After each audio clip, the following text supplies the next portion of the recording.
Hola, benvinguts. Avui som aquí amb la Vicky Bendito, una periodista de Madrid que ha treballat a una agència de notícies coneguda a nivell estatal, que té una àmplia trajectòria en el periodisme, és una gran narradora. I avui l'entrevistem perquè la Vicky Bendito, a més, té Treacher Collins, té síndrome de Treacher Collins. I com que avui és el dia de la síndrome de Treacher Collins, pensàvem que era un gran moment per entrevistar-la a ella, perquè la Vicky Bendito és una gran activista en favor de les persones amb discapacitat, dels drets de les persones amb discapacitat. Forma part de l'associació Treacher Collins Espanya, ha iniciat una campanya en change.org que es diu soy sorda, no disminuïda, aunque lo diga la Constitución. Ha fet molta feina també a nivell terminològic per canviar la terminologia que fa servir la Constitució quan es fa referència, quan es refereix a les persones amb discapacitat, i també molta feina a nivell de mitjans, no? de quina terminologia es fa servir als mitjans de comunicació. També té una mirada, els últims anys té una mirada especial cap a l'eix de gènere també, i ha fet alguns articles i alguns treballs en la intersecció entre discapacitat i gènere. I bé, no m'enrotllo més. Hola, Vicky, ¿cómo estás? Muy bien, muchas gracias por esta invitación. Bueno, Vicky, la verdad es un placer tenerte aquí porque, bueno, para los que no te conozcan, que ahora supongo que buscarán un poquito en internet, por cierto, la página de Vicky es vickybendito.es. Realmente tienes una trayectoria súper interesante, haces unos trabajos súper interesantes, tienes un activismo, la verdad, muy potente y un discurso muy potente en lo que se refiere a los derechos de las personas con discapacidad. Bueno, ha recibido diversos premios. Esto no te pregunto porque no te gusta mucho hablar de premios, pero sí que para que lo sepa la audiencia, la Vicky ha recibido el premio Roosevelt Mujer 2019, está en el top de 100 mujeres líderes de España. La verdad es que tu trayectoria es impresionante. Y bueno, yo animo a quien nos esté viendo ahora mismo a que la busque en internet porque realmente vale mucho la pena y hace unas reflexiones muy interesantes sobre los derechos de las personas con discapacidad y sobre el Treacher Collins y su experiencia vital con este síndrome. Y bueno, no me enrollo más. Eh, Vicky, ¿has ido al logopeda alguna vez? Sí, fui de pequeña, debido a que nací con este síndrome, que nací en una época que no es la de ahora, pues sí, me llevaron a un colegio de educación especial, lo que se entendía entonces por educación especial, y para lo que había, pues estaba bastante bien. Y en ese colegio, aparte de ponerme mi primer audífono, tenía clases de logopedia. Y fueron muy importantes porque, aparte de enseñarme a manejarme con el audífono, me enseñaron a vocalizar y a desenvolverme. De hecho, me ha pasado más de una vez que me han dicho: es que tú no pareces sorda. Yo no sé qué si, yo creo que a veces la gente, no sé qué concepto tiene la gente a veces de las personas que tenemos discapacidad auditiva, pero les sorprende, ¿no? La forma en la que hablo y vocalizo. Y Vicky, para las personas que no estén familiarizadas con el síndrome de Treacher Collins, porque hoy es, bueno, hoy es el día internacional del Treacher Collins, ¿podrías explicar cuatro cositas sobre este síndrome? Sí, claro. Mira, el síndrome de Treacher-Collins es una enfermedad rara que afecta a 2 de cada 100.000 nacimientos. Quienes tenemos este síndrome eh, solemos tener una serie de características. No serán todas, ni con el mismo grado tampoco. Pero bueno, básicamente es una malformación craneofacial, y quienes tenemos este síndrome, por ejemplo, nacemos sin pómulos, con microtia en una o las dos orejas. Microtia es oreja pequeña, ¿vale? Como es esto que tengo yo aquí, que es chiquitín, y aquí tengo mi oreja, ¿no? La mandíbula no nos crece y tenemos la faringe muy estrecha. Entonces, las vías respiratorias altas las tenemos en consecuencia muy estrechas, con lo cual, pues, para nuestra calidad de vida es muy importante. Cuando nace una criatura con este síndrome hay dos cosas que son fundamentales. Una, que respire, y la otra, que pueda comer. Eso es lo más importante. Por eso es tan importante también el tema de la mandíbula, que es además lo que nos da, o sea, por lo que necesitamos logopeda, precisamente, ¿no? Y básicamente luego, claro, con el tema de la microtia también, como solemos tener el conducto auditivo muy estrecho, si no tenemos microtia, pues necesitamos audífonos también para escuchar, pero básicamente es eso, no es que sea, en fin, una enfermedad gravísima, pero sí que depende del grado, tu calidad de vida puede ser mejor o peor. Desde luego no es para tirar cohetes, ya te lo digo yo. De hecho, hay bastante diferencia, ¿no?, entre individuos, porque algunos, por ejemplo, pueden tener fisura palatina, otros no. Efectivamente, varía mucho. Hay personas que de chiquitas, pues por ejemplo, no pueden comer por la boca y tienen que hacerlo a través de un botón gástrico, pues porque la apertura de la mandíbula pues, es muy escasa o no pueden hacer bien la masticación. La mandíbula es fundamental. Entonces, a mí no me hicieron todas las operaciones de mandíbula, pero yo siempre les digo a los papás y a las mamás que es muy importante esa parte. O sea, las operaciones que se realicen a una persona que tenga el síndrome tienen que estar dirigidas, desde mi punto de vista, a la mejora de la calidad de vida. Tienen que ser operaciones que sean encaminadas a la funcionalidad, es decir, que puedan respirar bien, para que no tengan apneas, que puedan comer bien, que tengan unos pómulos, pues eso, también bien, para que no tengan sequedad en los ojos, porque de hecho, por ejemplo, el tema de los pómulos hace que no cerremos bien los ojos y tengamos mucha sequedad, etcétera. Entonces ya la parte estética yo a mí no me parece tan importante. Y bueno, ¿qué ha significado para ti o qué te ha enseñado a ti tener este síndrome? ¿Qué ha significado para mí? A Vaya mí preguntita, ¿eh? sí, es que es complicada, porque como yo siempre cuento que hay en mi vida hay dos etapas, ¿no? Una en la que lo que más pesa es mi síndrome, ¿no? Sobre todo en la adolescencia, en la que, bueno, cuando eres adolescente llega el momento de ligar y entonces pues no, ves que no eres aceptada porque no estás dentro de esos cánones de belleza que se imponen, ¿no? Y, y entonces, pues te sientes rechazada y entonces al sentirte rechazada, rechazas tu síndrome y te cabreas con la vida, como me pasó a mí. Yo estaba muy enfadada con la vida por mi síndrome, porque me parecía que todo era una mierda y también porque en cierta manera eso es algo que en ese momento yo no era muy consciente, ahora sí, ¿no? Porque como en cierta manera las mujeres nos educan para cumplir un rol determinado, es decir, para casarte, para tener una familia, para tener hijos, parece que es que si no cumples esas etapas en teoría vitales, ¿no? Que para algunas mujeres y hombres, ¿no? Puede ser vital el tener pareja, casarse o formar una familia.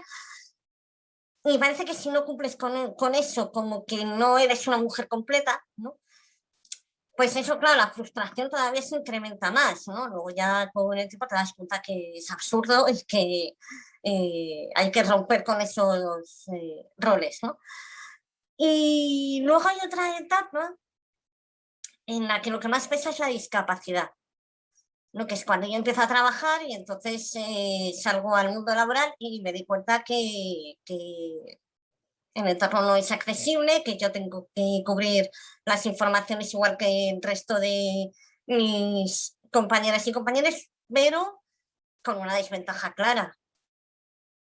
Y es que yo no oigo bien. Entonces, y que encima como el entorno pues no es accesible, digamos es hostil en este sentido, pues tienes que buscarte la vida, que tú lo haces, que eso es algo, es natural, ¿no? Tú cuando te naces con una discapacidad, digamos que la discapacidad es tu condición natural. Entonces, como condición natural, no es como cuando a una persona le sobreviene una discapacidad que tiene que aprender a vivir con esa discapacidad, ¿no? Pero cuando naces con ella, digamos que el instinto es ir adaptándote sin ser muy consciente al entorno y a las circunstancias. Y aprendes de forma instintiva a ir sorteando dificultades, ¿no? Por ejemplo, yo cuando iba a una rueda de prensa que hacía, pues lo primero que yo hacía cuando entraba en una sala era localizar los altavoces. Y yo me sentaba muy cerca de los altavoces para poder escuchar bien, hasta que descubrí el bucle magnético, que me parece un inventazo maravilloso. Ya no tengo ensayas. Eso a mí me cambió la vida por completo, vamos, a la hora de trabajar. Y luego los implantes también, por cierto. Entonces, digamos que el síndrome y la discapacidad me enseñaron pues que el mundo no está todavía, no estaba preparado, ¿no? Y que a veces, pues, a veces no.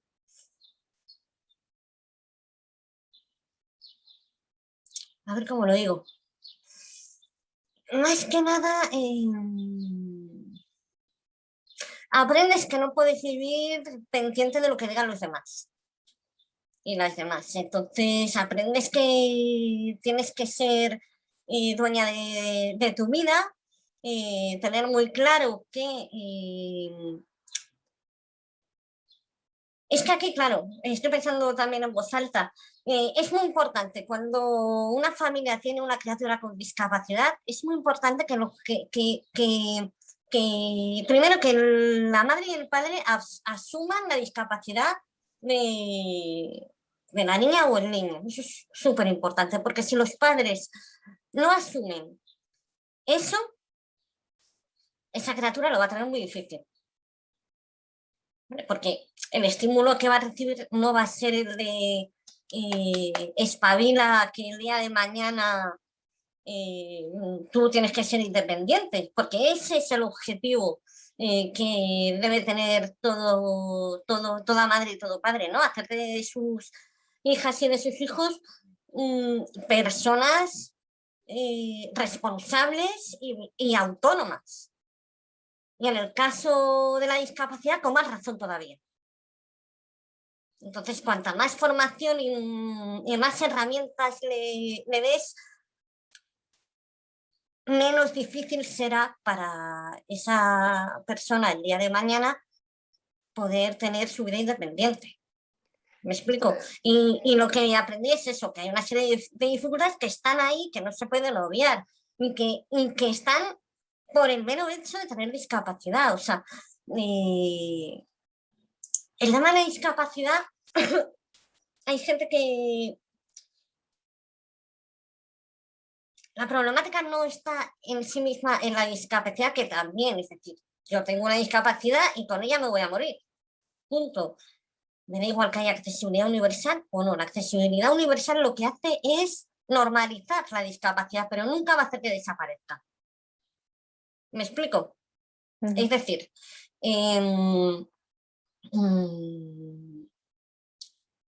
un edificio que tenga una rampa, voy a poner el ejemplo más gráfico, ¿no? Y una persona con movilidad reducida, ¿vale? Pues tiene más fácil acceder a un edificio si hay esa rampa, ¿de acuerdo? ¿Hace que esa rampa hace que su discapacidad desaparezca o que no exista? No. Esa persona va a tener que seguir usando por Esto es los muy bastones que interesante, ¿no? utilice. Porque de hecho hay gente que define la discapacidad como una cuestión del entorno, ¿no? Y no del individuo, como la discapacidad es la no aptitud del entorno para adaptarse a las Claro, yo personas, no estoy pero de tú acuerdo. dices lo contrario, ¿no? Claro, yo no estoy de acuerdo con eso. O sea, es también un tema de la persona, es decir, cómo esa persona asume, admite o acepta su discapacidad, eso por un lado, dependiendo del grado de aceptación, así podrá ser más fácil su inclusión. Luego está el tema de la accesibilidad, que insisto, el tema de la accesibilidad universal lo que hace es normalizar. La accesibilidad permite que se nos vea, permite que nos relacionemos con el entorno, claro que sí.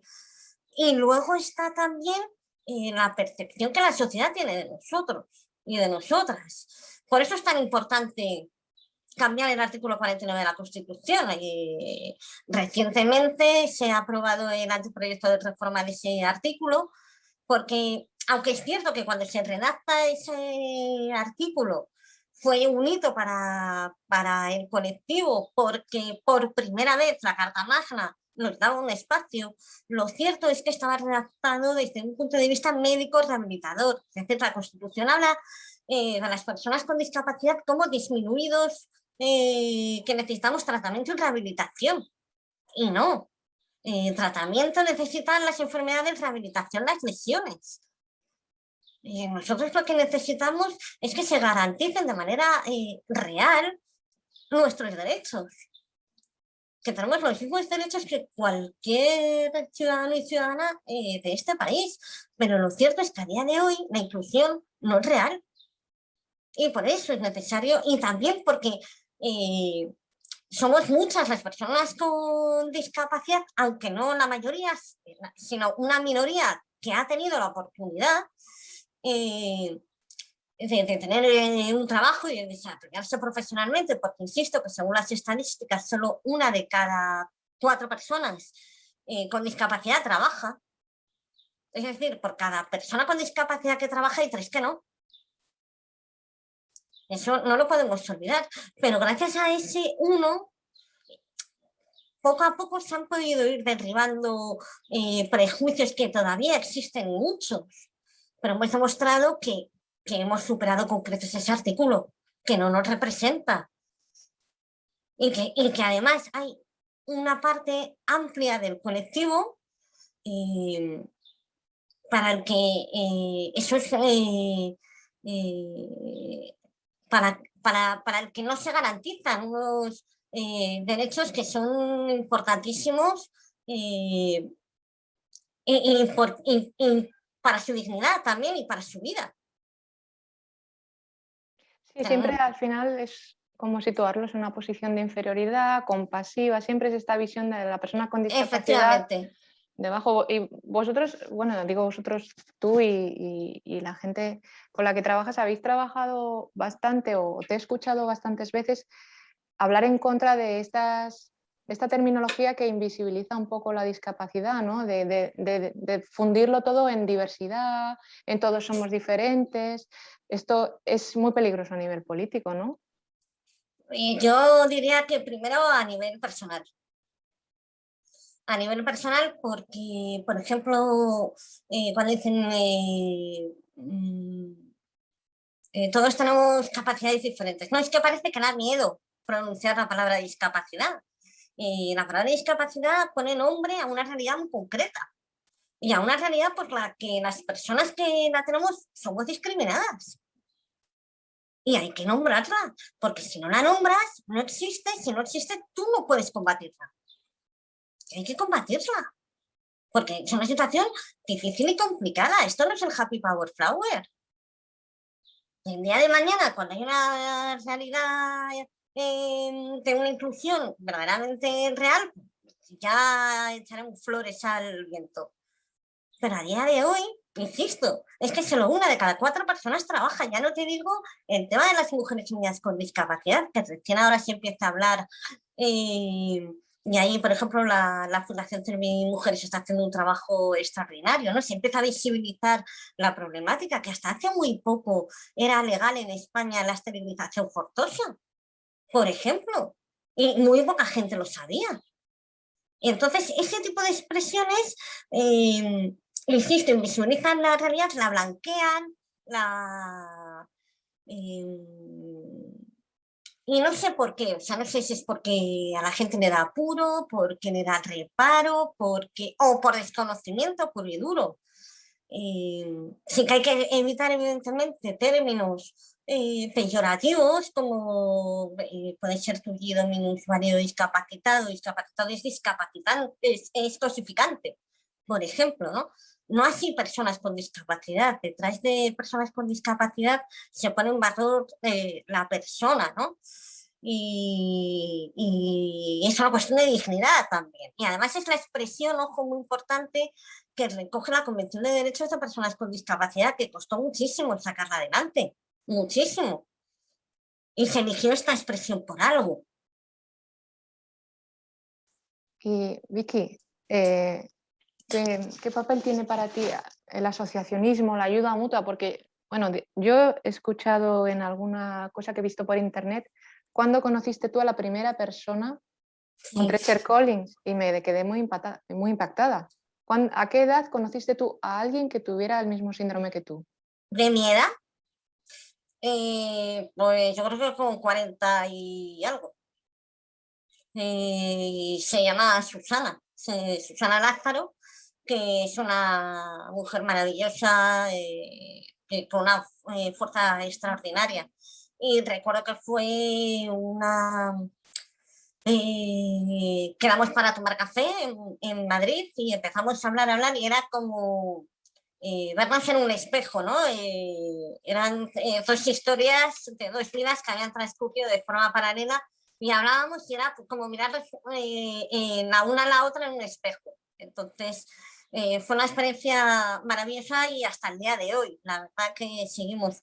Entonces, en ese sentido, yo no sé si ya habíamos empezado con la asociación, no lo recuerdo muy bien. Espera un momento que va a soltar aquí un portazo esto impresionante y no creo que suene pum. Pido perdón al público. Pero sí que, por ejemplo, el tema este de la asociación, a mí me encanta porque me ha permitido conocer a otras personas con el síndrome de Treacher-Collins de mi edad, más o menos, un poco más mayores o un poco más jóvenes de España y de otros países. Estoy pensando en Alina de Costa Rica, en Mariana de Argentina, Nico de Argentina. Estoy pensando también en Ani Medina. Estoy pensando, por ejemplo, también en toda la comunidad que se ha fraguado a través del chat, por ejemplo, ¿no?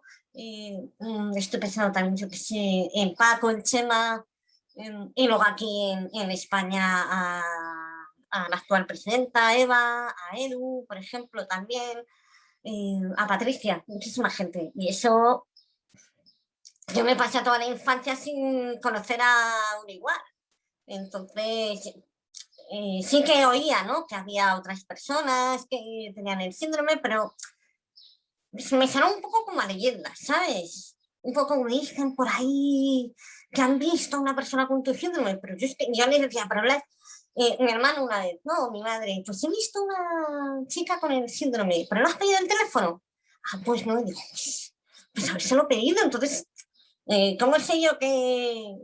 No, hombre, no voy a dudar de la palabra, ¿no? Pero que necesitaba ver a alguien y eso me ocurrió con Susana. Y en el tema del asociacionismo, por ejemplo, una cosa que he observado es que, obviamente, cuando una familia tiene una criatura con nuestro síndrome, pues el susto es enorme, ¿no?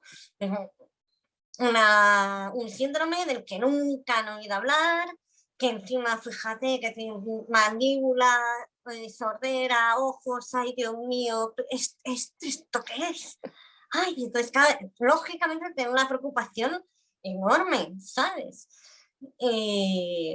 Eso, cuando se trata además de criaturas que, bueno, más o menos, pues pueden respirar y alimentarse de forma sin problemas, quiero decirte, ¿no? Ya no te digo en el caso de que el bebé venga con problemas, que haya que hacer una traqueotomía para que respire, así cuando es tan chiquitito, el impacto es fuerte, ¿sabes?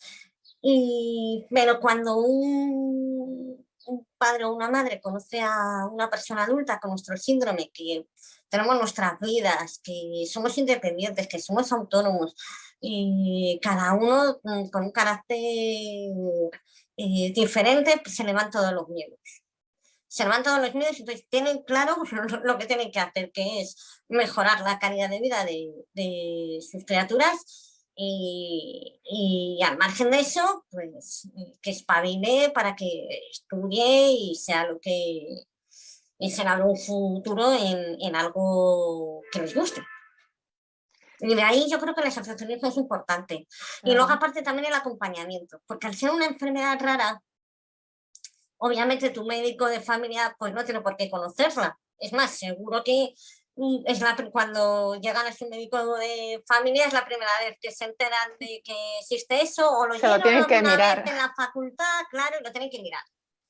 Entonces en el asociacionismo pues hay mucho acompañamiento porque por ejemplo, en el chat que tenemos de la asociación, pues cuando una madre o un padre tiene una duda, pues la suelta ahí en el chat y enseguida hay otros padres que les comentan, ¿no? O cuando se trata de algún tema de, pues yo qué sé, pues que algún niño o alguna niña pueda tener algún problema en el colegio o que se siente, o lo que sea, pues también estamos los trichers adultos para contar nuestras experiencias. Entonces, en ese sentido, hay un acompañamiento y también un hombro o alguien que te puede dar unas pautas o por lo menos contarte una experiencia que te pueda ayudar a tomar la solución que tú consideres mejor. Sí, ahora hablabas de los padres cuando bueno, piensan en el futuro de sus hijos, el tema de ir superándose y todo eso. Y sé que también tú eres muy cañera con todos estos discursos Mr. Wonderful, el discurso de la superación y de también, pues hablábamos de que sí eras un caso de éxito. Estos discursos son un poco peligrosos, ¿no? Claro, es que estos discursos yo creo que pueden llevar a engaño, por un lado. Es decir, cuando se sacan tantos... A ver, por un lado yo entiendo que son necesarios, ¿no? Por lo que te digo. Son necesarios para que, sobre todo, las madres y los padres que tienen una hija o un hijo con discapacidad, ¿no? Pues que estén subidos en la tristeza y en el ay, qué desgracia y qué pena y qué todo, ¿no? Pues de repente digan, ostras, pues es que a lo mejor mi hija o mi hijo puede ser como esta persona, es que, ¿sabes? Y no caen en la cuenta de que realmente su criatura puede tener un futuro, ¿me entiendes? Que no es una desgracia de, ay, qué pena. Es que es una situación difícil, claro, pero eso lo tienes que tener asimilado, tienes que estar preparado para eso. ¿Vale? Entonces, en ese sentido, creo que pueden tener un valor. Ahora, creo que hemos recurrido mucho al tema de superación y qué héroes o heroínas y qué fantásticos y qué fortaleza y que cuando en realidad es que no nos ha quedado más remedio. ¿Me explico? Entonces yo He llegado donde he llegado porque afortunadamente he tenido una familia que tenía muy claro que tenía que hacer de mí una persona independiente y autónoma, pero vamos, claro y meridiano. O sea, yo, desde que tengo uso de razón, sé que tengo el síndrome, mm, desde que soy pequeña, llevo aparato y mis padres me han tratado con absoluta normalidad y no han permitido jamás de los jamases que yo me autocompadeciera o me escudara en el síndrome o la discapacidad para no estudiar, porque lo tenían muy claro. Ahora, dicho esto también, ¿qué pasa? Que este tipo de discursos también trasladan un poco el happy power flower. Me explico, es decir, el si quieres puedes y no. Querer no siempre es poder, lo siento en el alma. Y entonces, si tú todo el día estás diciendo, venga tú, si quieres puedes, si quieres puedes, ¿qué pasa? Que si no puedes, es culpa tuya. No, hay que tener en cuenta las circunstancias. Dile este discurso a una persona con discapacidad que trabaje, perdón, que trabaje, que viva en un país, no sé cómo la terminología, pero en un país, yo qué sé, de África, bueno, un país, en el país más pobre de África, por ejemplo, y con menos recursos. Dime a una mujer con discapacidad que está donde está porque no ha querido. Porque no O lo no ha ha querido lo deseado suficiente, suficiente. no lo ha deseado Es, suficiente, ¿no? ¿Me entiendes? No, hay que tener las circunstancias. Es decir, el que tú tengas la suerte, como tenemos nosotras, de vivir en un país donde hay más o menos recursos para que las niñas y los niños con discapacidad puedan estudiar y puedan. No todo, porque ahí ya tendríamos que entrar en el tema de la accesibilidad, ¿no? Hasta la accesibilidad es obligatoria en este país, en todos los ámbitos, pero de ahí a que se cumpla la ley, pues todavía queda un montón. Pero bueno, sí que hay una parte que sí que puede estudiar y que puede labrarse una vida, pero hay que tener en cuenta las circunstancias, o sea, es un todo. Entonces, claro, esos discursos. Y luego también por esa imagen, ¿no? Esa imagen, porque es que parece que en los medios de comunicación, que es que o somos heroínas y héroes o es que tenemos una vida llena de desgracias. Sí, a lo Y hay mejor también un. es trasladar la responsabilidad exclusivamente a la persona con discapacidad, cuando igual tú también te tendrías que remangar un poquito para hacer algo y no decir todos somos tal, si quieres puedes. Efectivamente, Bueno, pues haz tu parte también, ¿no? claro, o sea, ¿qué has hecho tú para facilitar la inclusión de las personas con discapacidad? Estás en un programa, ¿cuántas personas, cuántos redactores y redactoras con discapacidad tienes? Por ejemplo, ¿no? En los medios de comunicación o en cualquier empresa. O sea, lo cierto es que, y esa es una realidad, las tasas de inclusión de personas con discapacidad no se cumplen en este país. Entonces, claro, no se cumplen. ¿Por qué? O sea, yo siempre hago la misma pregunta. ¿Por qué 3 de cada 4 personas con discapacidad no tienen trabajo? ¿Porque no quieren o porque no pueden? Habrá quien lo quiera, ¿eh? Pero ya te digo yo que seguro que es la minoría. La inmensa mayoría estaría deseando trabajar. Y cuando te ponen, y si ahondas, es porque no puede. No puede, ¿por qué? Porque los puestos de trabajo no están adaptados y para la empresa supone un gasto porque lo ve como un gasto y no una inversión el adaptar un puesto, o porque no está preparado ni preparada. En el caso de que no estuviera preparada, ¿por qué no está preparada? Porque no ha querido, porque no ha podido, porque a lo mejor ha querido ir a la universidad, pero no ha podido estudiar esa carrera que quería porque la universidad no estaba adaptada. O el material, los libros, los apuntes no estaban accesibles, o porque no hay un departamento que le facilite un apoyo dentro de las clases. ¿Ves a dónde quiero llegar? De todas las personas con discapacidad, ¿cuántas han podido ir a la universidad y cuántas no? Las que hayan podido ir a la universidad es porque como te decía antes, yo pude ir, y eso que no necesitaba un apoyo especial, o sea, yo me ponía en primera fila, al principio llevaba grabadora, yo recuerdo que plantaba la grabadora en la mesa del profesor y se lo decía abiertamente, digo, mira, es que yo no oigo muy bien, te voy a grabar y luego en casa lo oigo despacio. Pero ponte una persona que sea signante, ¿no? Una persona que sea sorda y que utilice lengua de signos para comunicarse. No todas tienen la posibilidad de tener un intérprete que les acompañe en clase, por ejemplo, ¿no? Entonces, claro, hay una parte que no va a la universidad porque no puede.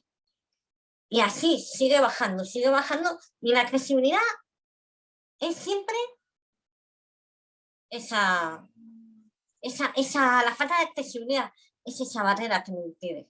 Muchas personas llegan a la universidad con un gran esfuerzo por parte de los padres, que son los padres los que toman los apuntes, los que acompañan al hijo o a la hija, haciendo lo que sea para que esa niña o ese niño o esa joven tenga una carrera, porque cuanto más alta sea la formación, más posibilidades tiene. Eso es un hecho. ¿Me Y explico? luego, a nivel de visibilidad también, hay una asignatura pendiente ahí en los medios. Personas con discapacidad se ven muy raras veces, ¿no? Un presentador, bueno, ahora hablabas de lengua de signos, ahora me viene a la cabeza el programa de la 2 en lengua de signos, pero Sí. no se ven presentadores con discapacidad, no hay un presentador del telediario con discapacidad o No, yo qué sé. no hay. Ni uno ni una. Sí que hay en algunas redacciones, sí que hay, y aquí cito la agencia en la que yo trabajé, que es Servimedia. Servimedia tiene redactores con discapacidad, pero yo creo que en el resto de medios de comunicación pocos hay. En televisión española hay, pero hay por pues, gente que ha tenido la cabeza suficiente para sacarse la oposición. Ya me gustaría a mí tener esa cabeza. Pero sí, no se ven. Pero sí es verdad que, por ejemplo, yo sí que estoy viendo series, ahí sí que he visto un ligero cambio. Yo creo que ahí el cine y las series van un poquito por delante. Y yo sí que empiezo a ver series en las que hay personajes. ¿Hay alguna que eh, recomiendes ver?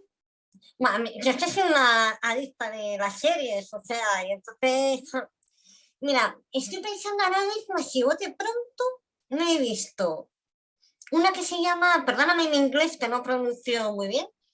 De hecho, te voy a contar una anécdota y ahora te cuento lo de la serie. Estoy con un curso online, entonces hay una de las partes, ¿no?, de que tienes que pronunciar en inglés, entonces la máquina te dice pues bien o mal, o o sea, te pone en naranja lo que está mal y en verde lo que está bien. Yo por más que intento pronunciar en inglés, tengo que irme a un logopeda inglés que me ayude, porque no consigo que la máquina. Es más, le dije a mi marido, cariño, por favor, ¿quieres pronunciar esta frase? La pronuncia mi marido, ¡flum!, todo verde. Digo, si es que yo lo pronuncio igual que tú. No. Bueno, a lo que iba. En inglés hay una que se llama Years and Years, que está creo que es HBO, no estoy muy segura. Y ahí, por ejemplo, hay un personaje secundario importante, que es una mujer con movilidad reducida, que tiene, no sé si 2 hijos, cada uno de una pareja distinta, o sea, rompe todos los estereotipos, ¿sabes? Y además como muy independiente. Entonces, y me gustó ver que era un personaje más dentro de toda la trama, ¿no? Y luego, hace poco vi otra que se llama Life, creo que es de la BBC. Y me encanta porque son 4 personajes principales, 3 son mujeres y 1 es un hombre. Y luego de los 3 personajes, hay uno, o sea, uno de los personajes principales tiene discapacidad, luego hay un personaje secundario que también es mujer y que también tiene discapacidad, y luego hay otro tercer personaje que ya es no secundario, sino un poco más secundario aún, que también tiene discapacidad. Entonces ahí hay mucha presencia, pero no está puesto así como a capón, ¿no? Sino que con mucha naturalidad. Entonces yo en ese sentido creo que ahí sí que está, y que eso sí que ayuda, por ejemplo, a romper un poco la imagen, a cambiar la mirada hacia las personas con discapacidad, ¿no? Y en el caso de la serie que te he comentado, hacia las mujeres con discapacidad.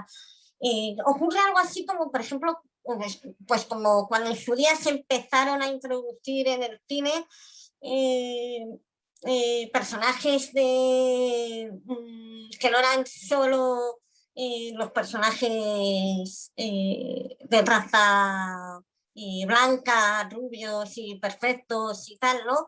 Y las personas de raza negra empezaron a tomar, estoy pensando en este actor, es que no me acuerdo cómo se llamaba, pero bueno, o cuando se empieza también a introducir personajes homosexuales más allá de ese cliché cómico, ¿no? Y con la discapacidad igual, o sea, hemos pasado de tener un papel un poco estereotipado a tener un papel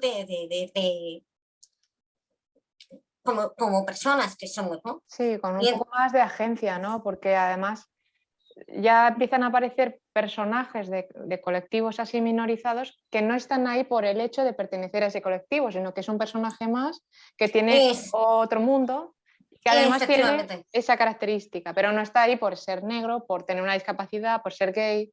Exactamente, eso es lo que a mí me parece un avance importantísimo. Por ejemplo, hay una serie que estoy viendo, que empezaste a ver hace poco, que es Señoras de Lampa. En Señoras de Lampa, uno de los personajes es una mujer con síndrome de Down, que además tiene una mala leche impresionante, ¿no? Entonces rompe completamente todos los esquemas que hay de las personas con síndrome de Down, por ejemplo, ¿no?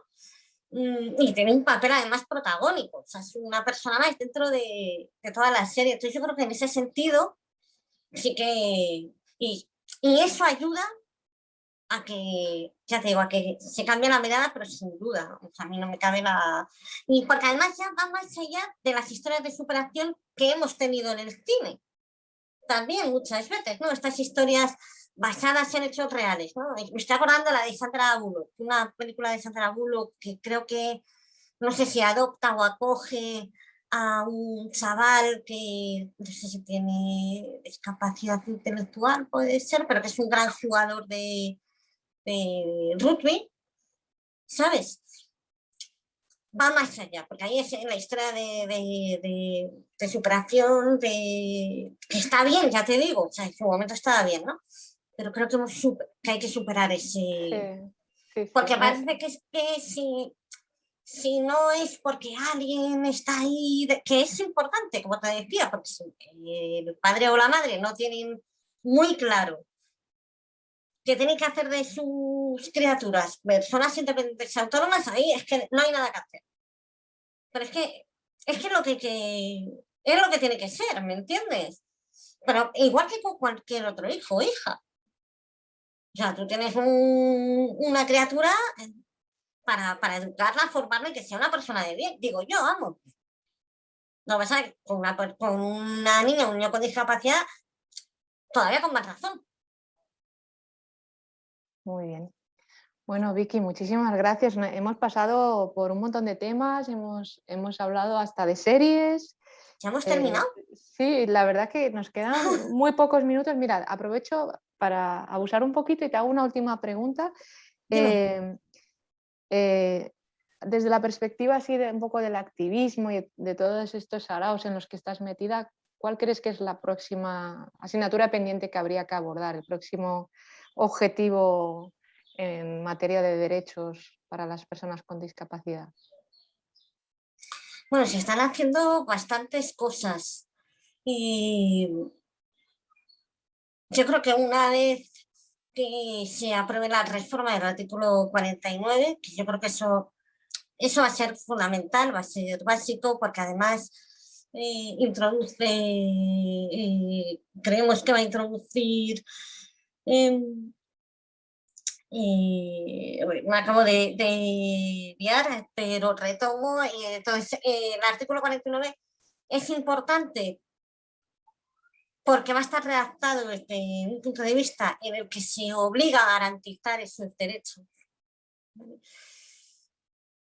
Y una vez que tienes eso, las personas con discapacidad vamos a tener un escudo para poder conquistar ese espacio,